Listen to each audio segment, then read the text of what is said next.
One of our missions here at Lyme is to get physicians trained in the clinical diagnosis and early treatment of Lyme disease. In this episode, we are going to meet a doctor who is helping her colleagues diagnose and treat Lyme. She has funded and developed a free online tool to train physicians about Lyme disease.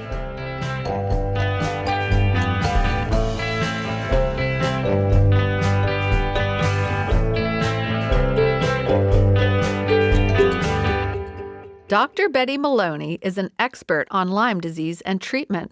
She has trained everyone from the Boy Scouts of America to the Army Corps of Engineers on tick prevention, and she has worked tirelessly on continuing education for doctors.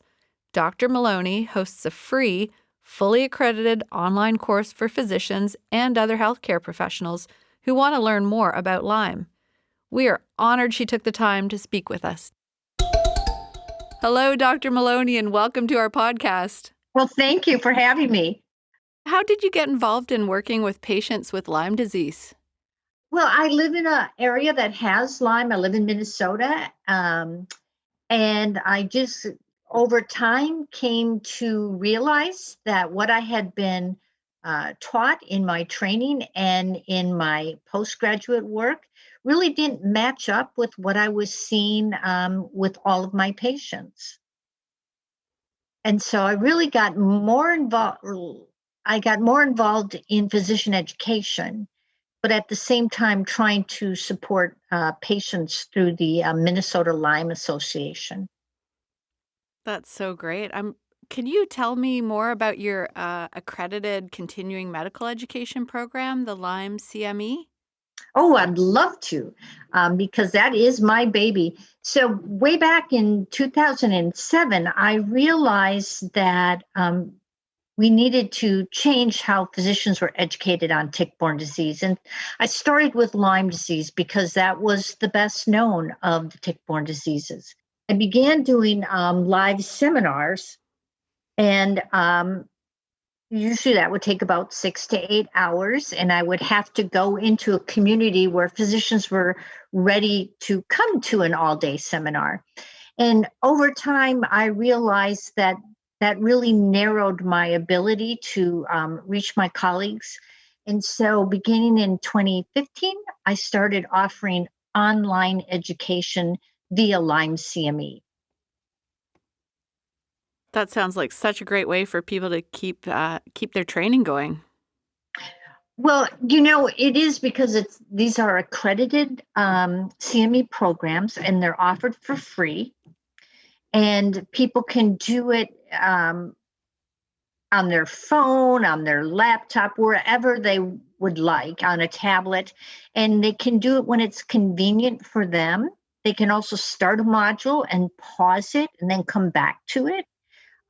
And once they've completed the module, they can come back to it again and again as often as they would like, so that they can keep refreshing the information that they learned, or to pick up new little pieces of information that maybe they didn't catch on the first go round. That's amazing. So it's free and it's online. So what is the biggest barrier to people getting this education, do you think? Awareness that it's there. And so physician learners, that has been a tough market to crack, because physicians have so many different CME opportunities, especially now online. And so getting out to physicians, just pushing out the information that LymeCME, and it's LymeCME.info, that the site exists, has been a barrier to getting physicians enrolled. Is the training available for Canadian doctors? Well, that's a great question. And I know that some Canadian doctors have taken it. And I think because it's accredited through the through the American Academy of Family Physicians, that Canadian family physicians probably would get the credits.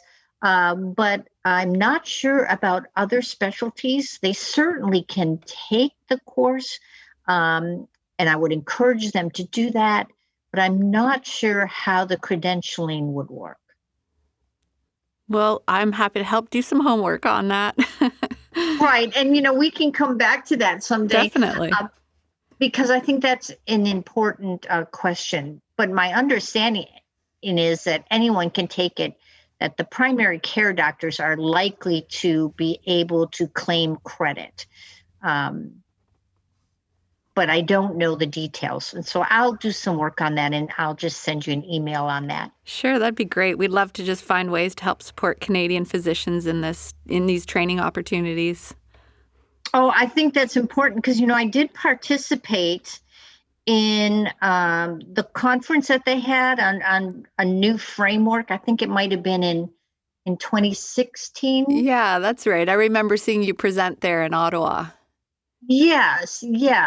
And so I think it was unfortunate. I thought that we didn't really move the ball very far on that one, No. but I think that we certainly made the case that there was a problem that needed to be addressed. And so I think just keep hammering away at that point, we could maybe do a little bit better in the future. But it's a difficult situation. Absolutely. And I understand too that you worked you had a role as a peer reviewer for the Canadian Institutes of Health Research. Yes, I did. And that was very interesting. And I think that's research is our way out of this. I know that when I was working with Minnesota patients, sometimes they would lament that science had abandoned them. And I was actually trying to tell them, no, that science is our way out. And so we want to encourage all the research we can so that we can clarify what needs to be done for individuals given their unique circumstances. Absolutely.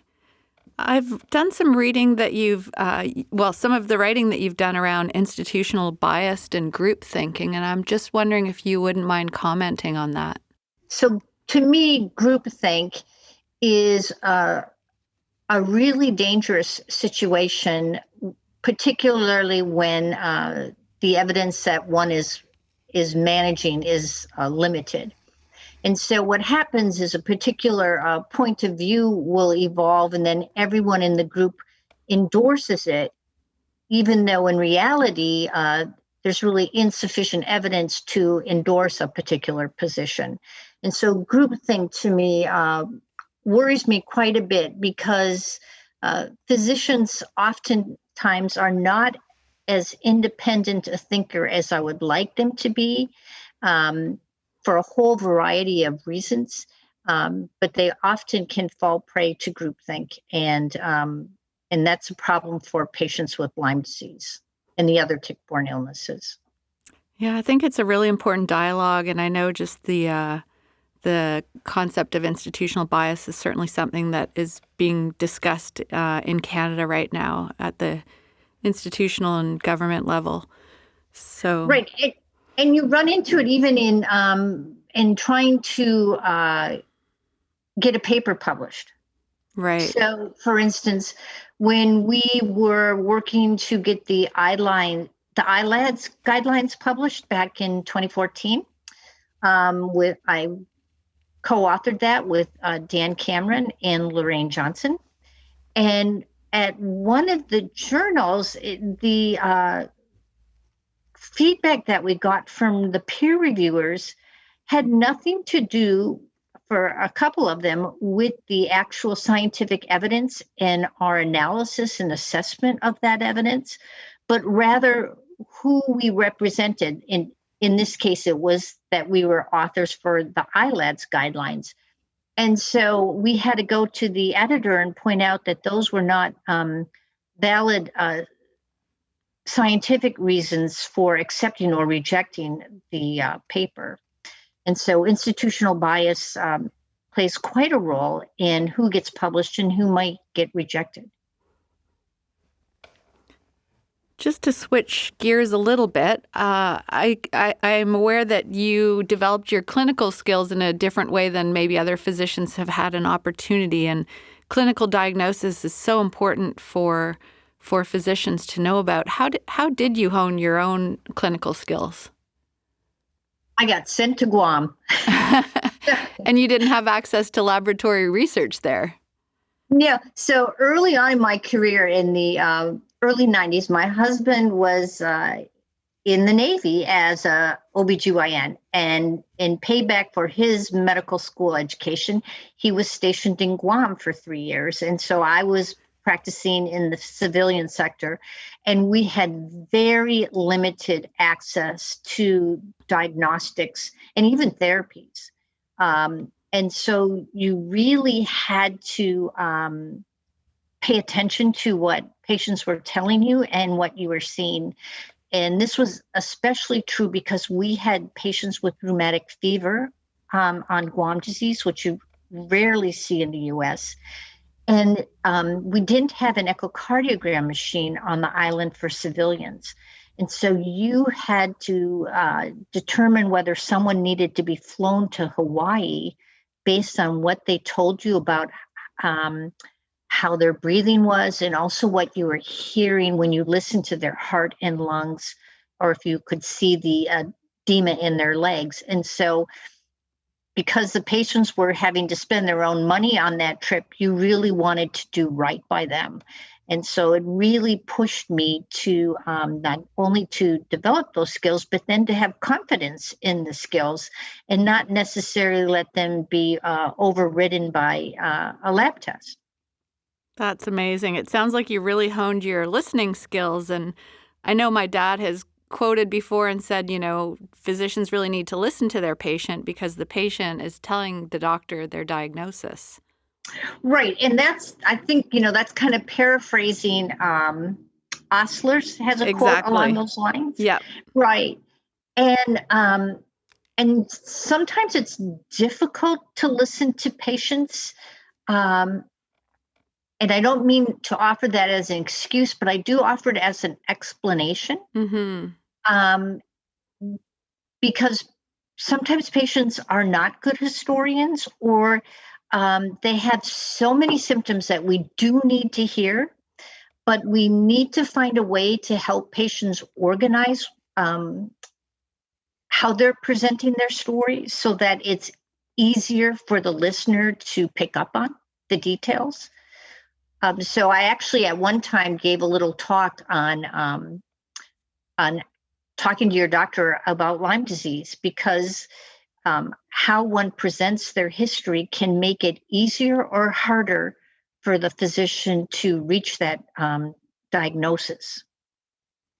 That sounds like an amazing presentation. That would be so valuable to so many people. I think I'm going to have to resurrect that. Mm-hmm. and find a way to put it on my website that I offer for the public. I haven't done much with that of late, but maybe that's a good way to revitalize that, because I think that the patient-physician relationship is a partnership, and each of the partners brings different strengths to that relationship. And so patients are the experts on what they are experiencing, and then physicians bring the expertise from what's known about the science and medical therapies. And so I want to make sure that each person in that partnership can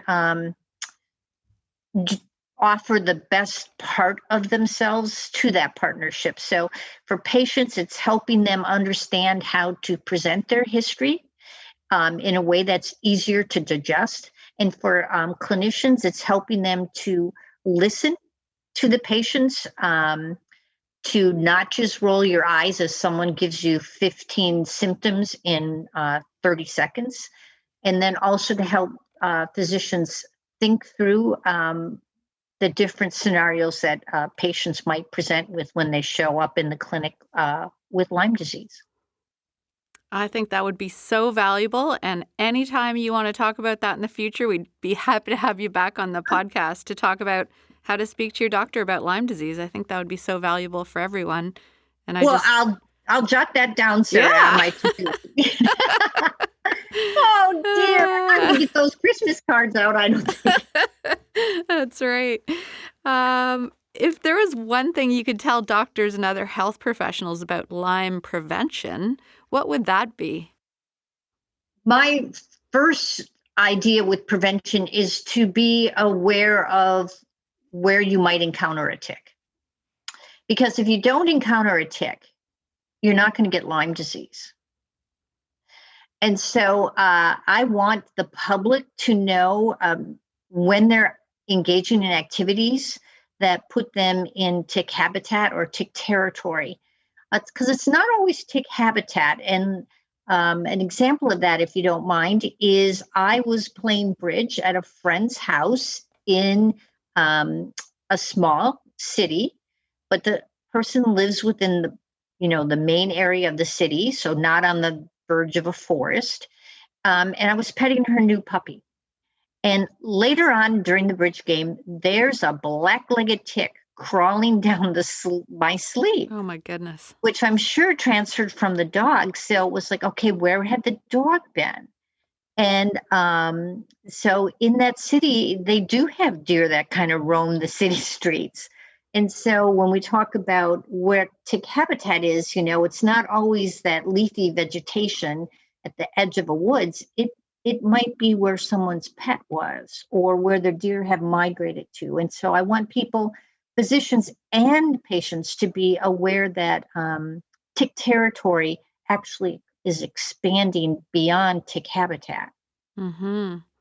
Yeah, I'm aware you've done a lot of work trying to get better media coverage for the general public, as well as, targeted populations like campers and hunters and golfers. And Right. I also read one of your quotes, an ounce of permethrin is worth a pound of antibiotics. Yes, yes. And I think that is so true. So I encourage people to use permethrin on their clothing, and also to use some kind of repellent on their exposed skin.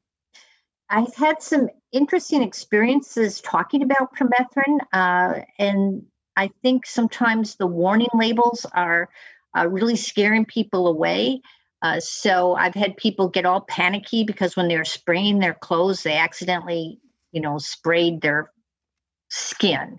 Um, and so I always tell people that, just if you get permethrin on you, all you have to do is wash it off. When we treat scabies, we actually have people apply permethrin directly to their skin from chin to toe. And we don't get too panicked about that. I've never had anyone die Mm-hmm. from their scabies treatment. And so I really do try to push back against any fears about the use of permethrin. Mm-hmm. I know that in the time that it's drying, that it can be toxic to cats. So people who own cats need to be careful when they're using their permethrin. But otherwise, it's really a safe product and highly effective. And I think that it's often underused. And it's my go-to thing. So before I even consider the repellents, I'm always thinking about when's the last time I treated these clothes, and I encourage people to know that they don't have to treat their whole wardrobe, but they need to treat the clothes that they're going to use when they're out in tick habitat or tick territory, but especially in tick habitat. So gardeners need to treat their gardening clothes. Campers need to treat their camping clothes. I have granddaughters, and when they come over here, we want to make sure that the clothes that they're wearing at our house are treated.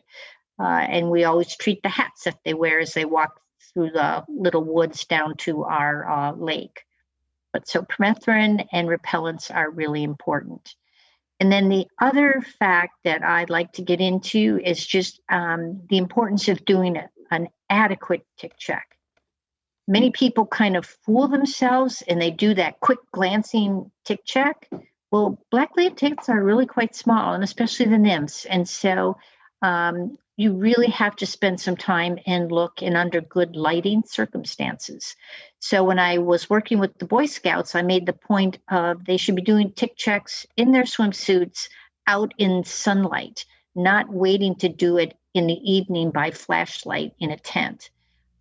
Because we really need to look carefully and thoroughly if we're going to find a little tick. One patient I know, I asked her, how'd you find that nymph? And she said, well, it was a freckle with legs.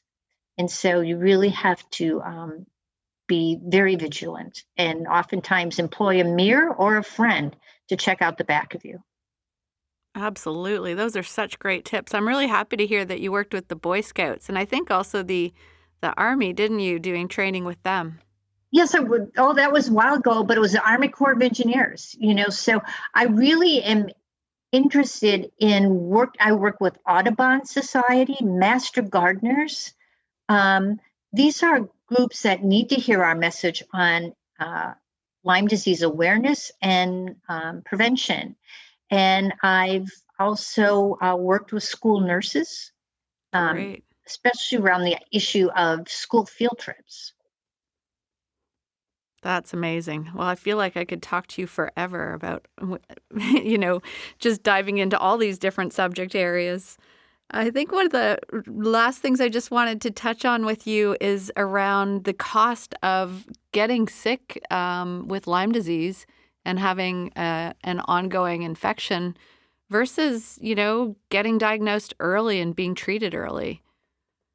Well, I think some of the great work on cost has come from, there's an older paper by Zhang with the CDC, and I think that was from 2006.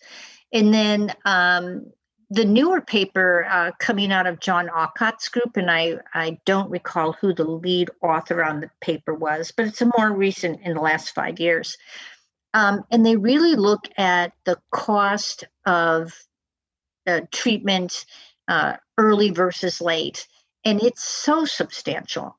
And even in the more recent paper by Alcott's group, they found that if a person has just a single symptom following treatment for Lyme disease, that increases, I believe, their costs in the following 12 months after treatment by more than $2,000 just in that 1 year. And then, of course, people who have lots of symptoms and lots of disability related to having their Lyme diagnosis and treatment delayed, their costs can be substantial. And I think it can be well over $16,000 on average for people who are diagnosed later in disease. I have to admit, though, I haven't looked at that information for a long time, and so I could be off on that $16,000 value, but it is quite expensive. Mm-hmm. Yeah, so I think the key takeaway is really, though, that the earlier people can get diagnosed and treated, they're going to be more successful in recovering from that infection. And Right. that's what And we if want you to don't- support. And if you don't mind, that's why I want to circle back to LymeCME.info for a minute. Thank you. Yes, please.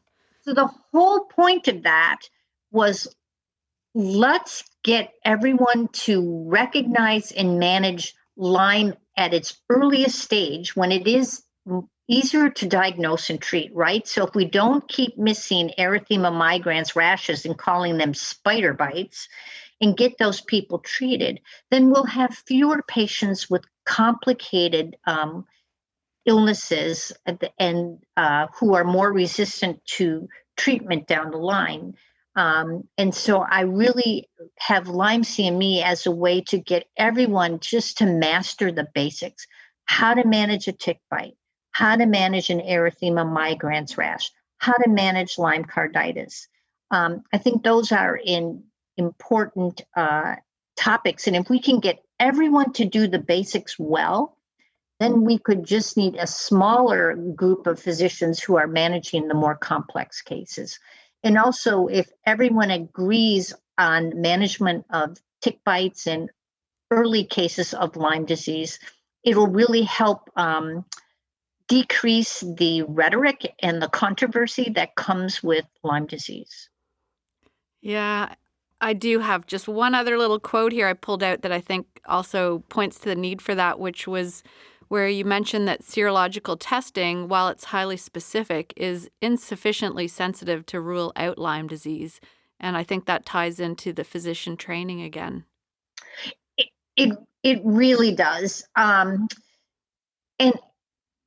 let me explain that a little bit. So physicians, we tend to think that when we're ordering a test, that they have been clinically validated to be useful on the patients that we're seeing. And the trouble with the serologic assays that are available is that none of them have been approved in the US by the FDA. They've been cleared. And the difference is that a cleared test does not need to demonstrate that it's clinically valid. It only has to demonstrate that it's on par to what's already available. And so we can have a whole bunch of tests out there, but if none of them are actually clinically validated, we really can't be confident in the results that they produce. And so I think the other point in that, Sarah, is that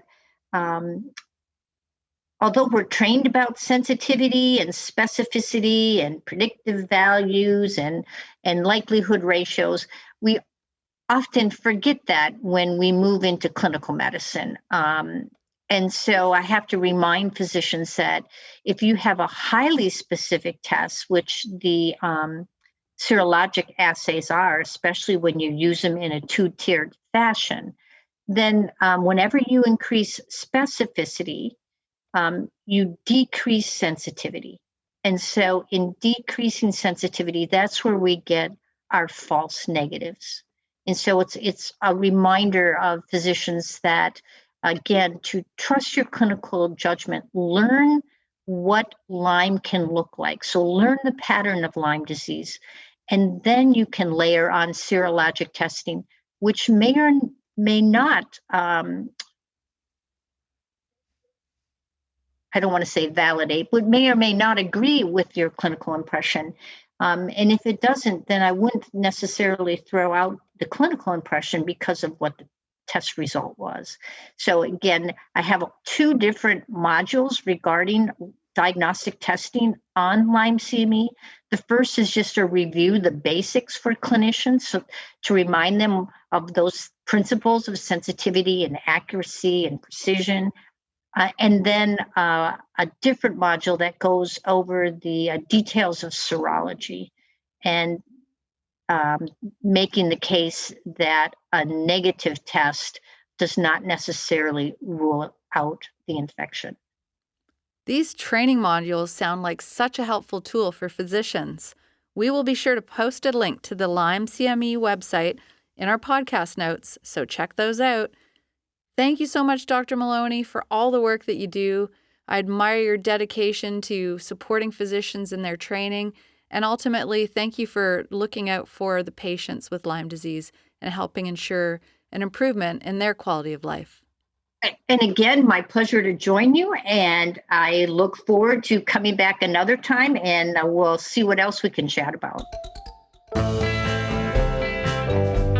That is Dr. Betty Maloney from Minnesota talking about Lyme education for physicians.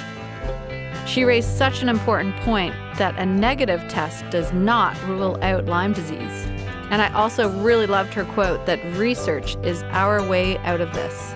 Thanks for joining us, and remember, stay safe in the outdoors.